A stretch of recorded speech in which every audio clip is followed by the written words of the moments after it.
Hello everyone. सभी लोगों को नमस्कार। मेरा नाम प्रीतम है। तो मैं आज आपको रहस्यमय खतरनाक ब्लैक होल्स को थोड़ा झलक दिखाना चाहता हूँ। तो ये मेरा पहला वीडियो है। आप प्लीज लाइक शेयर कमेंट जरूर से कीजिए और बिना बोले सब्सक्राइब कीजिए प्लीज। तो ब्लैक होल्स एक मिस्ट्री है।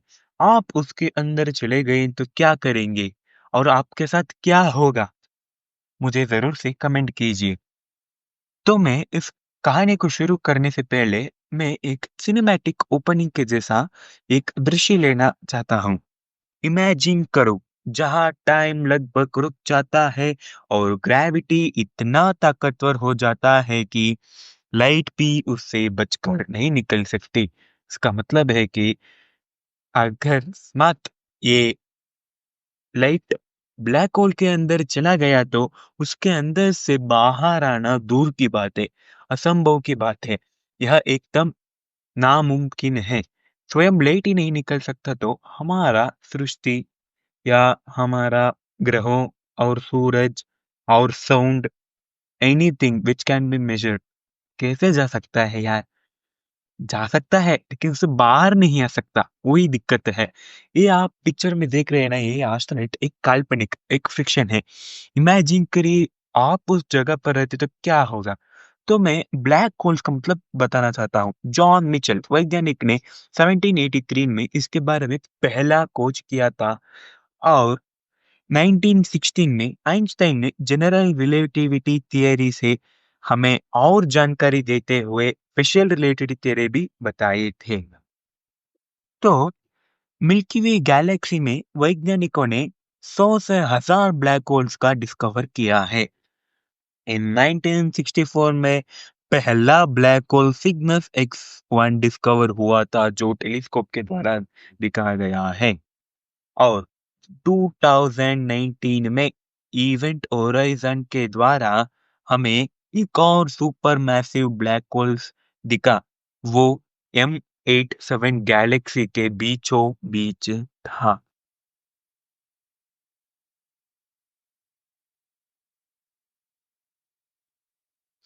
और ब्लैक होल्स का फॉर्मेशन कैसे हुआ है। ब्लैक होल्स का जन्म मौत से ही होता है।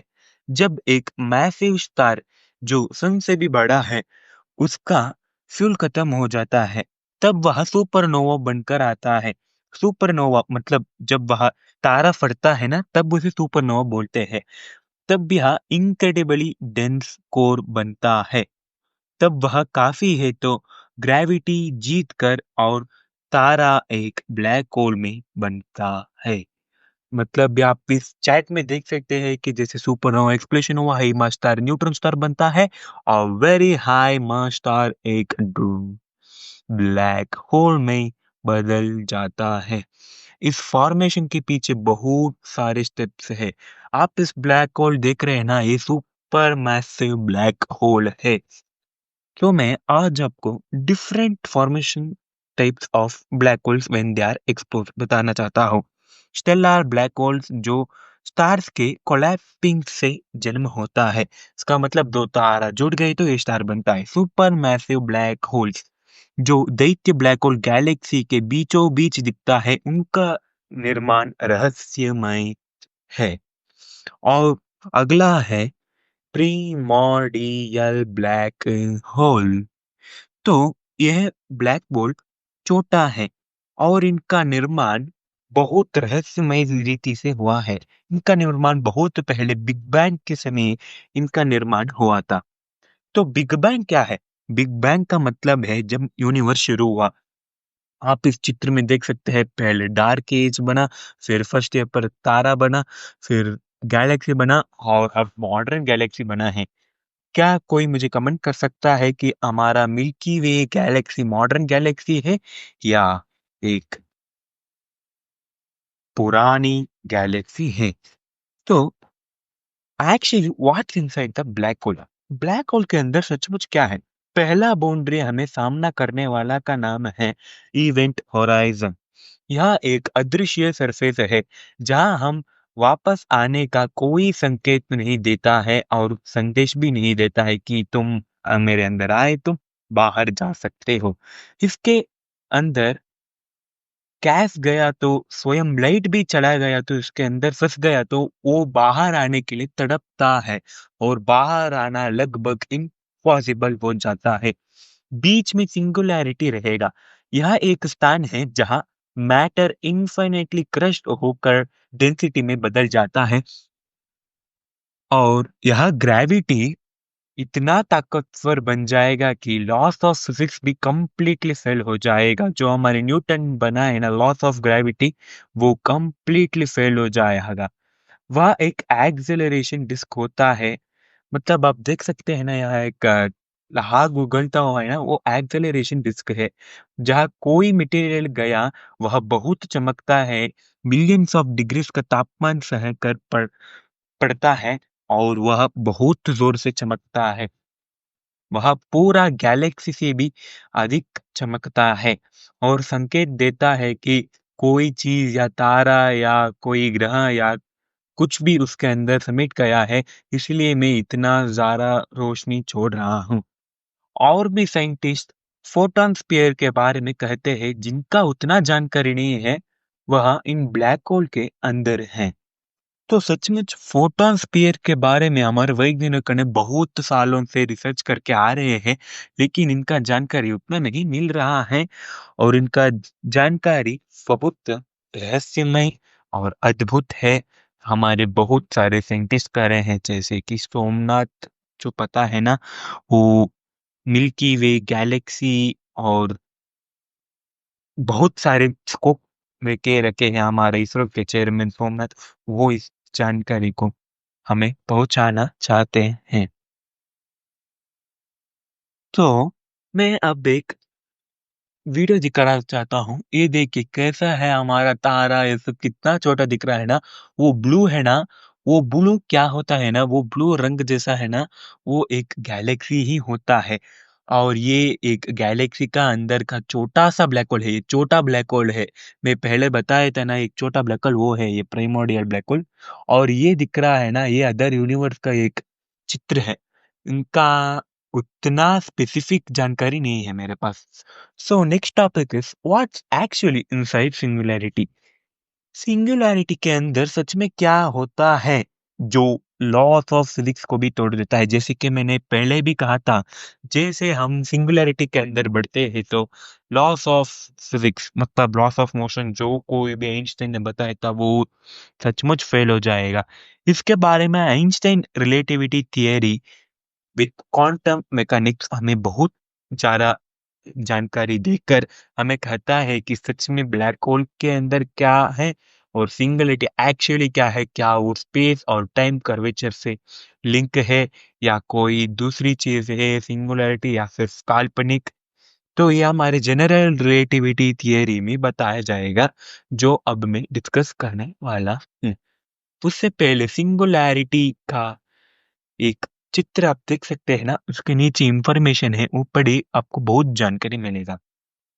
तो जनरल रिलेटिविटी थियरी, चलिए बढ़ते हैं। तो हम 1950 में जाना चाहिए जब आइंस्टाइन ने जनरल रिलेटिविटी थियरी को समझाया। इससे हमें बहुत सारे प्रश्नों का उत्तर मिल गया। जैसे कि क्या है ब्लैक होल या स्पेस और टाइम क्या है। यह थियरी बताता है ग्रेविटी असल में एक फोर्स ही नहीं है परंतु स्पेस और टाइम को झुकाने का मतलब है।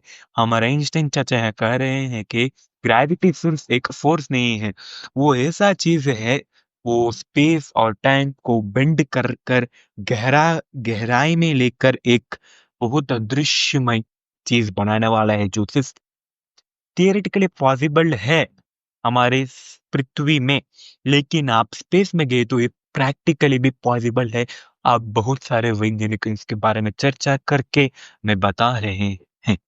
सो व्हाट्स एक्चुअली सिंगुलैरिटी लिंक में according to general relativity theory. Singularity event horizon के अंदर छिपा रहता है। इवेंट होराइजन मैंने दिखाया ना था तब उसके अंदर छिपा रहता है। तो इसलिए हमें उसको देख नहीं सकते, हम उसको देख नहीं सकते, वो सिर्फ एक काल्पनिक है। हमें पता चलता है कि वो गहरा खींच रहा है, लेकिन यह बहुत ग्रेविटी, समय और कोई भी इसके अंदर चला गया तो ग्रेविटी स्वयं ग्रेविटी लाइट चला गया तो इसके अंदर खींच लेता है बहुत गहराई तक। और बहुत बेंडिंग ऑफ लाइट होता है। यह हमें बाहर से दिखाई नहीं देता है। मतलब हम हमारे नंगे आंखों से देख के तो ये दिखाई नहीं देता। हमें टेलीस्कोप देखकर उसके और कुछ साइंटिफिक मेजर्स को लेकर बहुत अंदर जाकर देखते तो तब हमें पता चलता है कि कोई पार्ट है वह सिंगुलैरिटी के लिंक जैसे सिंगुलैरिटी लिंक वो इवेंट होराइजन के अंदर है। तो अब मैं कंक्लूजन की तरफ बढ़ता हूँ। तो कंक्लूजन में यह बताता हूँ कि जनरल रिलेटिविटी थियरी के द्वारा आइंस्टाइन यह कहते हैं कि ब्लैक होल सिर्फ हेवी ऑब्जेक्ट नहीं है। यह एक ऐसा चीज है जो एक काल्पनिक है। ये स्पेस टाइम कर्वेचर, यह स्पेस टाइम अपने आप इतना गहरा मोड़ देता है जहां एस्केप बिकम्स इम्पॉसिबल, मतलब असंभव। ये स्पेस टाइम कर्वेचर इतना बढ़ता है ना कि कोई भी उसके अंदर आए तो वो समेट लेता है अपने और एस्केप एस्केप का मतलब बचाव, सुलझना उससे बहुत इम्पॉसिबल हो जाता है। उसके तरफ खींचता है जैसे मैग्नेट एक लोहा या कोई निकल को खींचता है ना, वैसे ही उसको बहुत पास खींच लेता है। तो नेक्स्ट इवेंट होराइजन के बारे में मैं अब बहुत इंटरेस्टिंग फैक्ट्स बताना चाहता हूँ। यहाँ जो आप देख रहे हैं ना, यह पहला ब्लैक होल का डायरेक्ट असली सचमुच का चित्र है। मतलब ये कोई भी ये क्या हम बताते हैं ना टेलीस्कोप के द्वारा दिखने वाला ये नहीं है। देखिए ये ऑरेंज कलर दिख रहा है ना, ये सच में येलो ऑरेंज कलर नहीं रहता है, सिर्फ डिफरेंस बताता है। इसको हम अपने नंगे आंखों से नहीं देख सकते हैं। ब्लैक होल के द्वारा छोड़ी गई रेडियो वेव्स हमारे आंखों से भी बहुत ज्यादा अधिक है। साइंटिस्टों ने इनको ईएमटी मेजरमेंट से देख रहे हैं और हमें दिखाना चाहते हैं कि ये कलरलेस है, और वो एक इमेजिनरी कलर बताते हैं जो ईएचटी से बनता है। मतलब इवेंट होराइजन सिर्फ टेलीस्कोप से दिखता है ना कि हमारे नंगे आंखों से, और बहुत सारा मिश्रण वो सब करके हमें दिखाया जाता है। इवेंट होराइजन 2019 में मिला था और इनका आर्टिकल बहुत छिपा था तब, क्योंकि ये पहला चित्र था ना एक ब्लैक होल का कि वो सचमुच रहता है, वो सिर्फ एक थियोरेटिकली नहीं प्रैक्टिकली में है।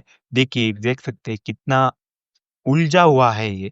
ब्लैक होल भी ऐसे कलर नहीं रहता उसमें, मैं बता रहा हूँ बार बार, क्षमा कीजिए बार बार बता रहा हूँ, उसके में कलर नहीं रहता, उलझ रहा है बस।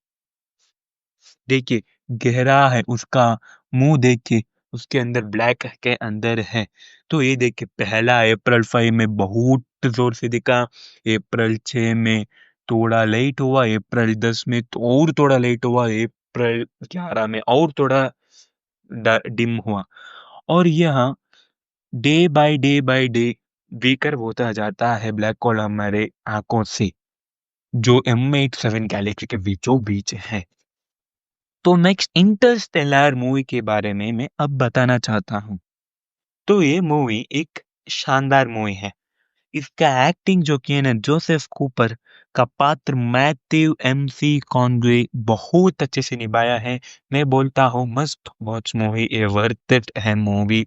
जो साइंस लवर्स है ना, स्पेस लवर्स है ना, स्पेशली एस्ट्रोनॉमी लवर्स बहुत पसंद आएगा। जोसेफ कूपर ने भयंकर एक्टिंग किया है इसमें।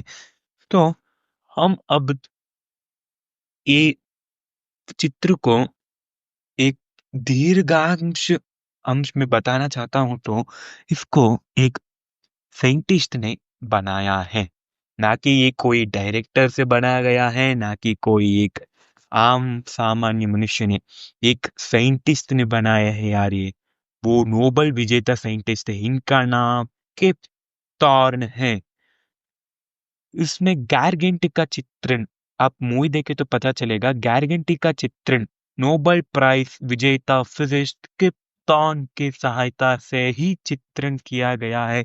आप उनका इंफॉर्मेशन नीचे पढ़ सकता है, जो अमेरिकन साइंटिस्ट है।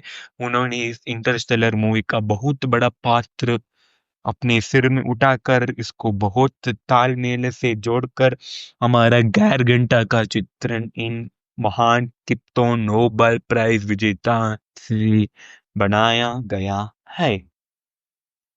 तो हमें इस मूवी में फिफ्थ डायमेंशन भी दिखाया जाता है। फिफ्थ डायमेंशन ये एक सिर्फ काल्पनिक है, जो हमारे किप्टन बताते हैं कि हम ब्लैक होल के अंदर गए तो क्या है। ये फिफ्थ डायमेंशन है ना, इसको पहले एक थियरी में लाया गया था, कॉलुजा क्लेन थियरी से। तो नेक्स्ट अब फैक्ट में थोड़ा और डीप जाके मैं हॉकिंग रेडिएशन का थोड़ा बताना चाहता हूँ। इसको स्टीफन हॉकिंग के द्वारा बताया गया है।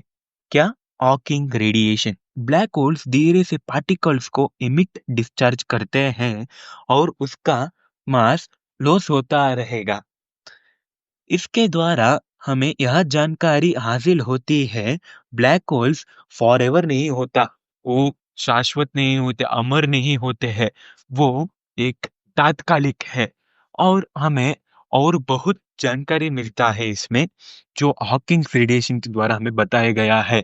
सो स्टीफन हॉकिंग के बारे आप यहाँ देख सकते हैं कि वो साइंटिस्ट हैं, कॉस्मोलॉजिस्ट हैं और एक ऑथर है।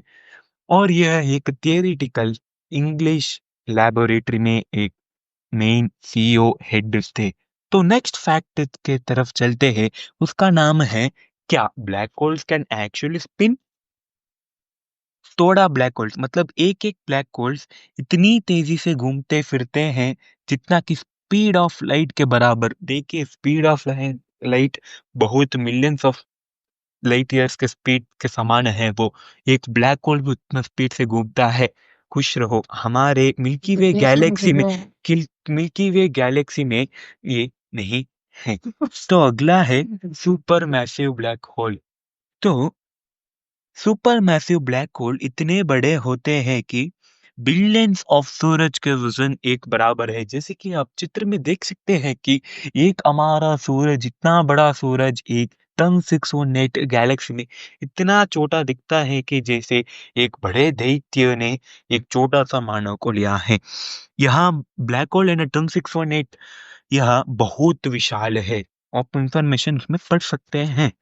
तो मैं ये ब्लैक होल का एक और झलक दिखाना चाहता हूँ कि वो ब्लैक होल ना बड़ा होता है कि हमारा सोलर सिस्टम से भी एक बड़ा होता है। आप देख सकते हैं सूरज भी उतना छोटा है, तो हमारा सोलर सिस्टम क्या है उसमें, पता ही है आप भी। और हमारा मिल्की वे का गैलेक्सी का तुलना आप इसमें कीजिए कि वो कितना बड़ा है। तो अगली टॉपिक की तरफ मैं बढ़ता हूँ। इस टाइम ट्रैवल पॉसिबल और इट्स ओनली थियोरेटिकल। तो आप टाइम ट्रैवल का फॉर्मूला देख सकते हैं, जिसने हमारा आइंस्टाइन ने दिया गया है, E is equal to m c square. E is equal to m c square के द्वारा हमें बहुत सारे जानकारी मिलते हैं टाइम ट्रैवल असल में पॉसिबल है या नहीं। स्पेस टाइम के अधिक झुकाने से ब्लैक होल्स के आसपास हमें टाइम ट्रैवल कर सकते हैं। यह सिर्फ थियोरिटिकली पॉसिबल है राइट नाउ। किन किन को टाइम ट्रैवल के बारे में जानने के लिए उत्सुक है, वह लाइक कमेंट कीजिए कि उनको भी ये जानकारी पाना है। और मुझे भी टाइम ट्रैवल करने का एक सपना है, जो मैं कर सकता हूँ या नहीं वो मालूम नहीं, लेकिन कोई भी कहे तो मुझे बहुत खुश होगा टाइम ट्रैवल। और मैं देखना चाहता हूँ हमारे भविष्य का अर्थ कैसा होगा। So this with this I want to end the video. Thank you सभी लोगों को। और मैं आपको बताना चाहता हूँ फिर एक बार, सॉरी, लाइक शेयर कमेंट कीजिए और ज़रूर से सब्सक्राइब कीजिए। प्लीज़ सपोर्ट कीजिए प्लीज़। तो मैं जाने से पहले आपको सजेस्ट करता हूँ जनरल रिलेटिविटी थियरी बुक को ज़रूर से पढ़िए। और एक क्वेश्चन बोलता हूँ, what would you do? Imagine करिए आप ब्लैक होल के सामने है, जहाँ टाइम रुक जाता है और स्पीड उसके अंदर घुस जाता है। आप उसके सामने आप क्या करेंगे? उसके अंदर जाएंगे या बाहर आएंगे, या वो ही अपने आप आपको अपने अंदर सिमट लेगा? आप ज़रूर से कमेंट कीजिए। और गुड बाय, नेक्स्ट वीडियो में मिलते हैं। Bye bye.